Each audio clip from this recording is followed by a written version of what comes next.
오늘 본문 말씀이 상당히 길죠. 그리고 길이도 길이지만 혹시 본문을 읽으시면서 이 거지 나사로의 비유와 그 앞에 있는 말씀들이 무슨 관계가 있나, 서로 다른 이야기 아닌가 느껴지실 수도 있는데요. 이것은 다 이어지는 한 가지 말씀입니다. 사실 이 16장 전체가 하나의 주제에 대한 예수님의 말씀인데요. 이걸 이제 1절부터 다 읽으면 너무 길기 때문에 제가 이 절반으로 자른 거죠. 저희가 읽지 않은 1절부터 12절에는 예수님의 재물관이 기록되어 있습니다. 돈을 어떻게 써야 하는가에 대한 비유죠. 우리가 흔히 불의한 청지기 비유라고 부르는 비유인데요. 내용에 대해서는 다들 잘 아실 거라 믿고 간략하게만 말씀을 드리면, 이 불의한 청지기가 배임을 합니다. 배임이라고 하면 고의로 회사에 금전적인 손해를 입힌 그런 일이죠. 이 배임을 하다가 주인에게 걸려서 잘리게 됐어요.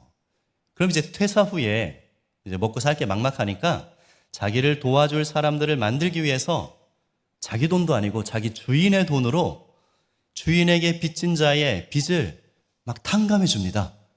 남의 돈으로 막 선심을 써요. 회사 돈으로. 그러니까 이 사람은 배임을 해서 잘렸는데 이제 횡령을 하고 있는 거예요. 그러면 이 죄가 2배가 되는 건데, 근데 놀랍게도 주인은 불의한 청지기가 이를 지혜롭게 했다고 하면서 칭찬을 합니다. 현실에서는 일어날 수 없는 일이죠. 하지만 비유니까 너무 이 꼬투리 잡지 마시고 그냥 비유가 의미하는 게 무언가 그 생각만 하시면 됩니다. 자, 이 주인이 이놈 나쁜 놈이 일은 잘하네? 이렇게 칭찬을 한 거예요. 이 주인은 도대체 왜 지혜롭다고 말을 한 걸까요? 왜냐하면요, 이 가난한 자, 어려운 자를 돕는 것은 재물을 하늘에 쌓는 일이기 때문입니다. 잠언 19장 17절을 보시면요, 우리 한번 같이 읽어보겠습니다. 가난한 자를 불쌍히 여기는 것은 여호와께 꾸어드리는 것이니 그의 선행을 그에게 갚아주시리라. 아멘. 자, 이 말씀에 따르면 세상에서 돈을 자기를 위해서 쓰는 것은 그게 이제 하늘나라 계좌에까지는 송금이 안 돼요. 그거는. 그런데 가난한 자를 위해서 사용하고 내 물질을 필요한 자들에게 이렇게 흘려보내면 그 돈은 하늘나라에 있는 내 계좌로 이체가 된다는 거죠. 게다가 말씀을 보면 하나님께 그냥 드리는 것도 아니고요, 꾸어 드리는 거라고 되어 있어요. 자, 돈을 꾸어주면 이게 뭐가 또 있습니까? 그렇죠. 원금뿐 아니라 이자가 있다는 뜻이에요. 하나님이 몇 프로나 쳐주실지 모르겠지만 어쨌든 하늘나라 은행은 이 세상의 은행보다는 그래도 좀 후하지 않겠습니까? 그러니까 이게 완전 남는 장사예요. 이 재테크 관심 있는 분들 다른 거 자신 없으면 요거 하시기 바랍니다. 가난한 자를 도와주십시오.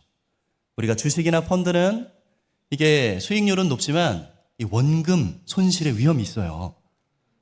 불안해요. 그리고 은행의 적금이나 예금은 요 원금이 보장되지만 얘는 또 수익률이 너무 낮아요. 그런데 이 하늘나라 계좌에 내 돈을 쌓아놓으면 가난한 자를 돕고 어려운 자를 도와서 그렇게 내 통장에 계좌 이체를 시켜놓으면 하나님께 꾸어드리면 요거는 원금 보장도 되고요, 이율은 정확히 모르지만 상당할 것으로 기대가 되니 요 말씀 여러분들 꼭, 오늘 말씀의 주제는 아닌데요, 요거 꼭 기억해 두시기를 바라겠습니다. 자, 어쨌든 그래서 이 주인이 청지기를 칭찬한 겁니다. 일단 일의 발단은 배임이었어요. 근데 그것 때문에 이 청지기가 이제서야 돈을 정말 제대로 쓸모있게 가치있게 사용하고 있었던 겁니다. 이 16장에서 예수님은 제자들에게 요거를 가르쳐주고 싶으셔서 이 비유를 말씀하신 거예요. 얘들아, 돈은 섬김의 대상이 아니라 사용의 대상이란다. 돈은 이렇게 쓰는 거야. 재물을 섬기지 말고 하나님을 섬기면서 이렇게 돈을 쓰렴. 이 얘기를 예수님이 제자들에게 하신 거고요. 이게 이제 13절까지의 내용인데 14절을 보시면 그 말씀을 듣고 있던 바리새인들이 비웃습니다. 이 누군가의 말을 듣고 비웃는다는 것은 야, 네가 뭘 알아? 내가 더 잘 알아. 이런 뜻이죠. 예수님이 틀렸고 자기들이 맞다고 생각하기 때문에 비웃고 있는 겁니다. 자, 이 사람들은 도대체 어떤 사람들일까? 정확하게 기록되어 있지는 않지만요. 그들에게 하신 예수님의 말씀을 우리가 거꾸로 유추해 보면 어떤 자들인지 알 수가 있습니다. 이 15절을 한번 보시면요. 예수님은 그들을 스스로 옳다 하는 자들이라고 부르십니다. 그러니까 이 사람들은 야, 내가 돈은 좀 알아. 내가 왕년에 돈 좀 벌어봤어. 라고 생각하면서 자신들이 이 재물에 있어서는 모델이고 기준이고 전문가라고 자부하는 그런 사람들이죠.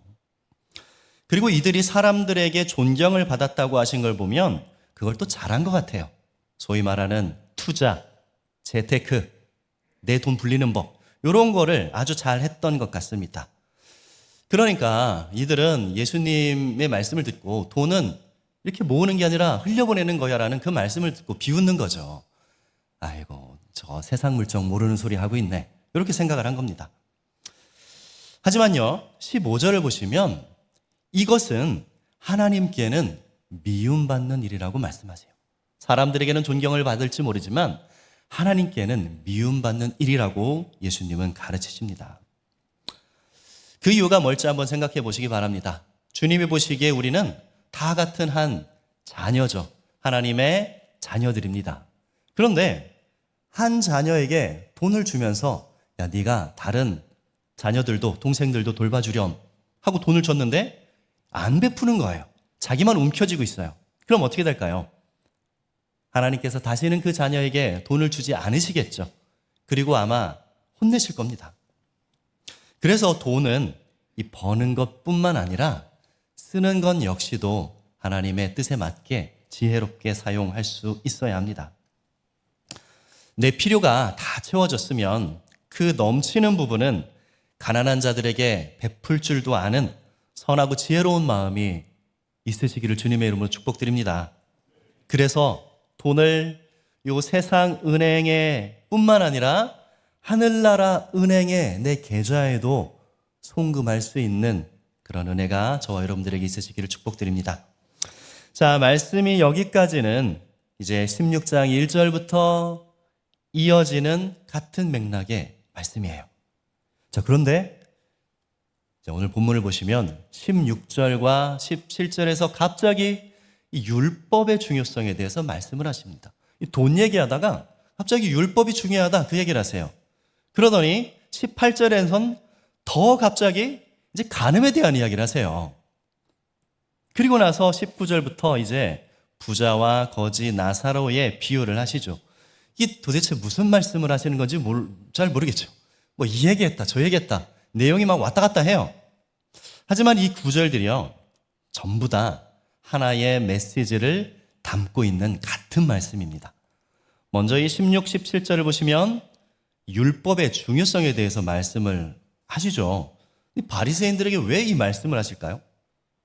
그런데 더 이해하기 어려운 것은 18절이에요. 정말 갑자기 생뚱맞게 이 간음에 대해서 또 이야기를 하세요. 분명히 이 말씀의 대상은 이 바리새인들인데 이들이 돈을 좋아하는 것 그리고 예수님의 재물관에 대해서 듣더니 예수님을 비웃은 것 그것하고 이 간음하고 도대체 무슨 관계가 있을까? 잘 생각해 보시면요 이게 관계가 있습니다.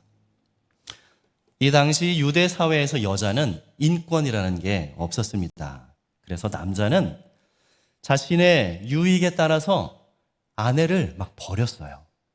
그러면 또 그 여자가 마음에 드는 또 다른 남자는 그 아내를 또 막 취해요. 자기 뜻대로 아내를 버리기도 하고 취하기도 하고 그런 세상이었죠. 그래서 예수님이 수가성 여인에게 하신 말씀을 보면 내가 남편이 5 있었고 지금 남편도 내 남편이 아니다. 그런 말씀을 하시죠. 그러니까 이 여인은 5명의 남편에게 버림을 받았고 또 그 이후에 5명의 남편에게 또 취함을 받은 적이 있는 여인인 겁니다. 그 당시의 사회 풍조를 알 수 있는 그러한 구절이죠. 자, 이 시대 남자들은 그저 자기 유익을 기준으로 마음대로 아내를 버렸어요. 그러면 또 그 여자를 또 다른 남자가 또 마음대로 취하고 완전 난장판이에요. 자기 마음대로 해요. 자, 이제 다시 생각해 보시기 바랍니다. 재물관에 대해서 말씀하시던 예수님이 갑자기 율법의 중요성에 대해서 말씀하시더니 그 후에 또 갑자기 간음에 대해서 말씀을 또 하셨어요. 그 이유가 뭘까? 왜냐하면요, 이 바리새인들은 오늘 말씀에 이 기록된 것과 같이 한 획도 떨어질 수 없는 율법을, 모든 말씀이 다 중요한 이 율법을 바로 그런 식으로 지켰던 겁니다. 여자를 취하고 싶으면 취하고 버리고 싶으면 버렸던 것처럼 율법을 그렇게 대했던 거예요. 자기에게 금전적 유익이 있을 것 같은 율법은 지키고 취하지만, 야, 요 말씀 지키면 내가 손해를 보겠는데 하는 말씀이 있으면 버리는 거예요. 그런데 또 그 말씀을, 야, 나는 저 말씀이 있으면 돈이 생겨. 그러면 또 다른 사람이 그 말씀을 취하고요. 야, 이거 이제 더 이상 쓸모가 없는데? 하면 또 버리고, 자기 맘대로 취하고 자기 맘대로 버리고, 선택적으로 율법을 지키는 그 모습이 예수님이 보기에는 마치 아내를 맘대로 취했다, 버렸다, 막 간음하는 것처럼 그렇게 보이셨던 겁니다. 이 사람들이 어떤 사람들이냐 하면은요, 바로 오늘 본문 13절에 언급했던 하나님이 아닌 재물을 섬기는 사람들인 겁니다. 재물이라면, 재물을 위해서라면 하나님의 말씀조차도 취하고 싶은 것만 취하고 버리고 싶은 것만 버리고, 하나님을 믿는 것 같지만, 하나님의 말씀을 중요하게 여기는 것 같지만 사실 그들은 하나님이 아닌 재물을 섬기는 자들이었던 거죠. 자, 그래서 예수님은요, 그들에게, 이 재물을 섬기는 자들에게 너희들이 앞으로 어떤 삶을 살게 될지 말씀해 주시는데요, 그 말씀이 바로 부자와 거지 나사로의 비유입니다. 자, 이 비유를 한번 보시면은요, 부자의 집 앞에 버려진 이 거지 나사로는 뭔가 기대가 있었어요. 야, 그래도 부잣집이니까 그 부스러기만 얻어먹어도 내가 살 수 있지 않을까라는 기대로 그 집 앞에 있었습니다. 하지만 그가 부잣집에서 뭘 좀 얻어먹었을까요? 못 얻어먹었을까요? 오늘 본문에는 나와 있지 않아요. 하지만 이 거지 나사로의 그 결과를 보면 그는 아무것도 얻어먹지 못한 것 같습니다. 아무런 돌봄도 받지 못했습니다. 그래서 22절에 뭐라고 하냐면 이에 라고 되어 있어요. 이에 그 거지가 죽었다. 이에 어떻게? 먹을 것을 주지 않았기 때문에, 돌봐주지 않았기 때문에 이 나사로는 죽었습니다. 자, 그렇게 죽은 나사로는 천사에게 받들려 아브라함의 품에, 즉 천국에 갔고요. 부자도 죽었는데 그는 음부에 갔습니다. 하지만 그 이유에 대해서는 정확하게 설명하고 있지 않아요. 뭐라고 하냐면 그저 부자는 살아서 좋은 것을 누렸으니 여기서 괴로움을 받고, 나사로는 고난을 받았으니 여기서 위로를 받을 것이다 라고만 말씀하고 있어요. 자, 이것이 천국에 갈 사람과 지옥에 갈 사람을 구분짓는 결정적인 이유일까요? 만약에 그렇다면 우리는 그동안 구원에 대해서 잘못 알고 있었던 거예요. 하나님 나라는 거듭나면 가는 나라가 아니라 거지같이 살면 가는 나라죠. 그러니까 이건 아닐 거예요. 그리고 뭐 상식적으로 생각해 봐도 거지 도와주지 않았다고 우리가 지옥에 갈까요? 그건 아니죠. 그렇다면 예수님은 이 비유를 통해서 무슨 말씀을 하고 싶으신 걸까요? 그것은 아마도 28절에서 음부에 간 그 부자가 자기 형제들에게 전하고 싶었던 말과 똑같을 겁니다. 그렇겠죠. 왜냐하면 자기가 왜 지옥에 갔는지 본인이 가장 잘 알 거기 때문이죠. 이 음부가 너무 괴로웠던 부자는 그제서야 후회를 합니다. 아, 내가 인생 잘못 살았구나. 이제야 인생 어떻게 살아야 되는지 이제 알겠구나. 후회를 합니다. 그래서 나는 늦었지만 내 형제들만큼은 여기에 오지 않기를 바라는 마음으로 나사로를 내 아버지 집에 가서 좀 내 말을 대신 전해달라고, 증언해달라고 부탁을 합니다. 자, 오늘 본문에서는 그 부탁을 들어주지 않으세요. 하지만 만약에 그래, 무슨 말을 전하고 싶은지 내가 도와줄게 라고 했다면 이 부자는 형제들에게 무슨 말을 하고 싶었을까요? 1번, 얘들아, 집 앞에 있는 거지에게 꼭 먹을 것을 줘야 해 라고 했을까요? 아니면 2번, 얘들아, 너네 부자로 살지 마. 거지같이 살아야 천국에 갈 수 있어 라고 말하고 싶었을까요? 이 부자가 형제들에게 전하고 싶은 말의 실마리를 우리는 30절에서 찾을 수 있습니다만, 먼저 28절을 한번 보시면요, 내 형제 5이 있으니 그들에게 증언하게 하여 라고 기록되어 있죠. 이 나사로를 보내서 내가 해주고 싶은 말을 전달하게 해달라는 건데, 그랬더니 아브라함이 뭐라고 합니까? 그들에게 모세와 선지자들이 있으니 그들에게 들을지니라. 자, 이 부자가 형제들에게 하고 싶은 말이 이미 어디에 있다는 건데, 그게 어디일까요? 이 모세는 율법을 대표하는 인물이죠. 즉 하나님의 말씀을 의미합니다. 그리고 선지자는 또 무엇을 의미할까요? 구약의 모든 선지자들의 한결같은 메시지는 회개하라, 회개하고 여호와께 돌아가라는 것입니다. 자, 이 말씀을 가지고 유추를 해보면 이 부자는 단순히 그냥 부유하게만 살았던 사람이 아니라 재물을 섬기느라 여호와를 떠났던 사람인 겁니다. 그래서 30절을 보면 그가 이렇게 말하죠. 죽은 자에게서 그들에게 가는 자가 있으면 회개하리라. 그러니까 이 부자는요, 자기 형제들에게 전하고 싶었던 말이 바로 회개였던 겁니다. 야, 너네들 회개해야 돼. 거지를 도와줘야 돼. 이거 아니고 회개해야 돼. 회개하고 여호와께 돌아가야 돼. 재물을 섬기지 말고 하나님을 섬겨야 해. 이 얘기를 하고 싶었던 거죠. 이 부자는 거지를 도와주지 않아서 지옥에 간 게 아닙니다. 만약에 그 집 앞에 거지가 버려져 있지 않았다면 그는 천국에 갈 수 있었겠느냐? 그렇지 않다는 거죠. 재물에 빠져서 하나님을 떠난 것이 이 부자가 음부에 간 이유입니다. 자, 그리고 그는 하나님을 떠난 자였기 때문에, 재물을 섬기는 자였기 때문에 이 죽어가는 거지를 보고도 도와주지 않은 것뿐이에요. 나사로를 도와주지 않은 그 상태, 그 행위는 단지 하나님을 떠나 재물을 섬기는 자에게서 나타나는 현상일 뿐입니다. 이 말이 조금 헷갈리신가요? 작년에 이 대학생 한 명이 저에게 이런 질문을 했습니다. 목사님, 은혜로 구원을 받았다면 우리가 선행을 할 필요는 없는 거 아닙니까? 이렇게 물어보더라고요. 그러니까 구원이라는 게 우리가 선해서 착해서 받은 게 아닌데 굳이 착하게 살 필요가 있습니까? 그런 질문이에요. 어떻게 생각하십니까? 그런 것 같기도 하고, 그렇죠? 그래서 제가 그 학생에게 이렇게 되물었습니다.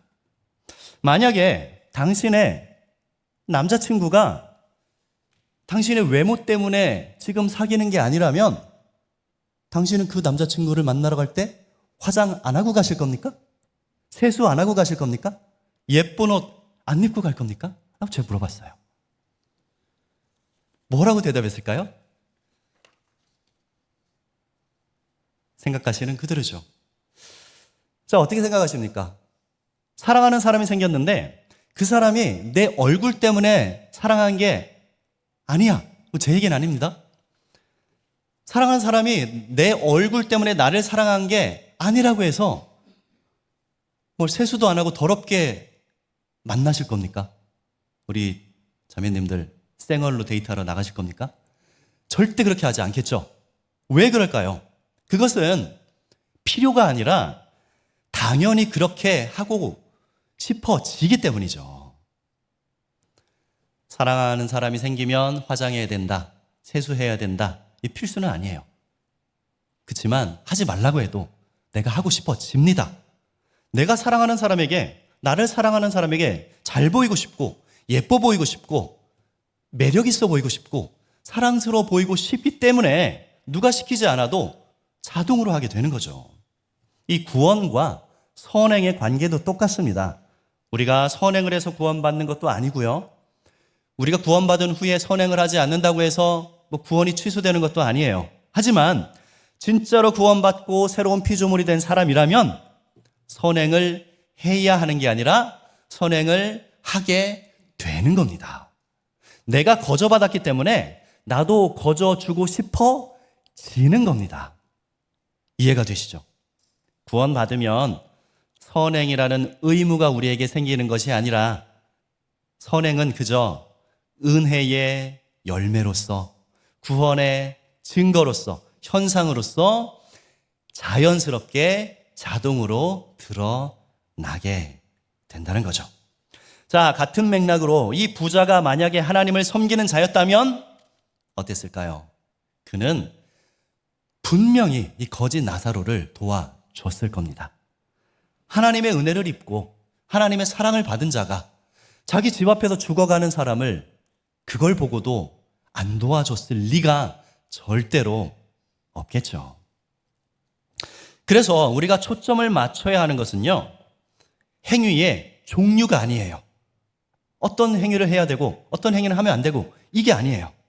재물을 어떻게 써야 되지? 그것 자체가 아닙니다.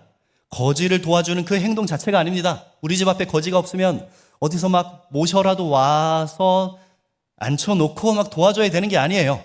우리가 그걸 해야 되는 게 아닙니다.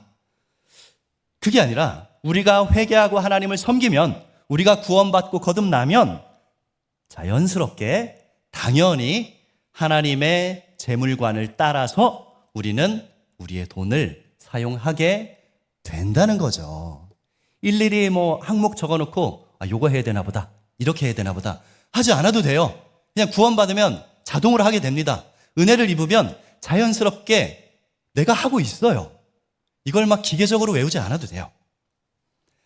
이것은 의무가 아니라 열매로, 증거로, 현상으로 드러나게 되어 있다는 거죠. 자, 그래서 우리가 해야 할 일은 무엇일까요? 그것은 이 부자가 자기 형제들에게 꼭 전하고 싶었던 그 말과 똑같습니다. 회개해야 됩니다. 회개하고 여호와께 돌아가야 됩니다. 재물이 아니라 하나님만을 우리가 섬겨야 하는 것이죠. 이 말씀이 여러분들의 삶 가운데 먼저 이루어지기를, 매일매일의 삶 가운데 이루어지시기를 주님의 이름으로 축복드립니다. 이제 우리가 같이 기도하시기 전에 나는 지금 무엇을 섬기면서 살고 있는가 한번 생각해 보셨으면 좋겠습니다. 잘 모르시겠으면 나는 무엇이 시키는 대로 하는 사람이지? 나는 무엇이 시키는 대로 살고 있지? 그걸 생각해 보면 돼요. 돈을 위해서라면, 물론 이 자리에는 한 분도 안 계실 거라고 믿지만, 돈을 위해서라면 막 사람도 속이고 불법도 아무렇지 않게 행하는 사람이라면 그 사람은 재물을 섬기는 사람입니다. 그리고 혹시 어린 자녀를 두신 분들, 그분들은요, 특별히 이 뷔페 식당에 가면 내가 하나님을 섬기는 사람인지 재물을 섬기는 사람인지 확연하게 알 수 있는 방법이 있습니다. 뷔페는요, 제법 비싸요. 하지만 미취학 아동은 50%를 깎아줍니다. 대부분 그래요. 많이 못 먹으니까.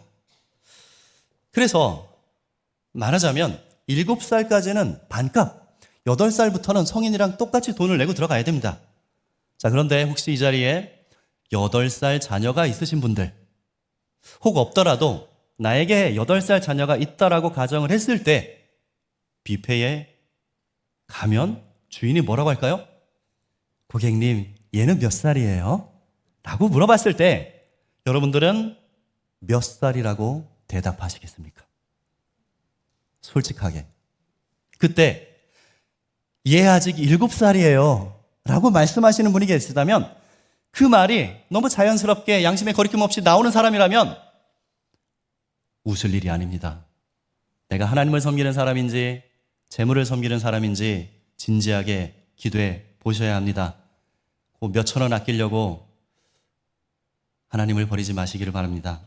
자, 이것은요, 단편적인 하나의 예를 든 것뿐이지만 우리가 섬기는 것이 무엇인지는, 우리가 섬기는 존재가 누구인지는 이렇게 우리 삶의 크고 작은 여러 분야에서 다양한 모양으로 반드시 드러나게 되어 있습니다.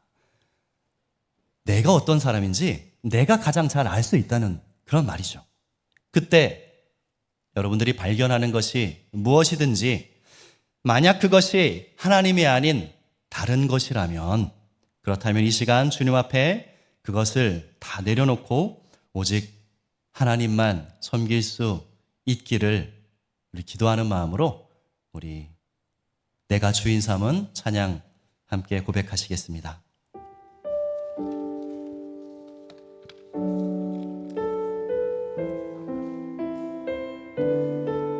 우리 삶의 모든 영역에서 하나님만 섬기고 하나님만 주인으로 모시기를 바라는 마음으로 우리 함께 찬양하며 나갑니다. 내가 주인 삼은 모든 것 내려놓고 내 주 되신 주 앞에 나가 내가 사랑했던 모든 것 내려놓고 주님만 사랑해. 내가 주인 삼은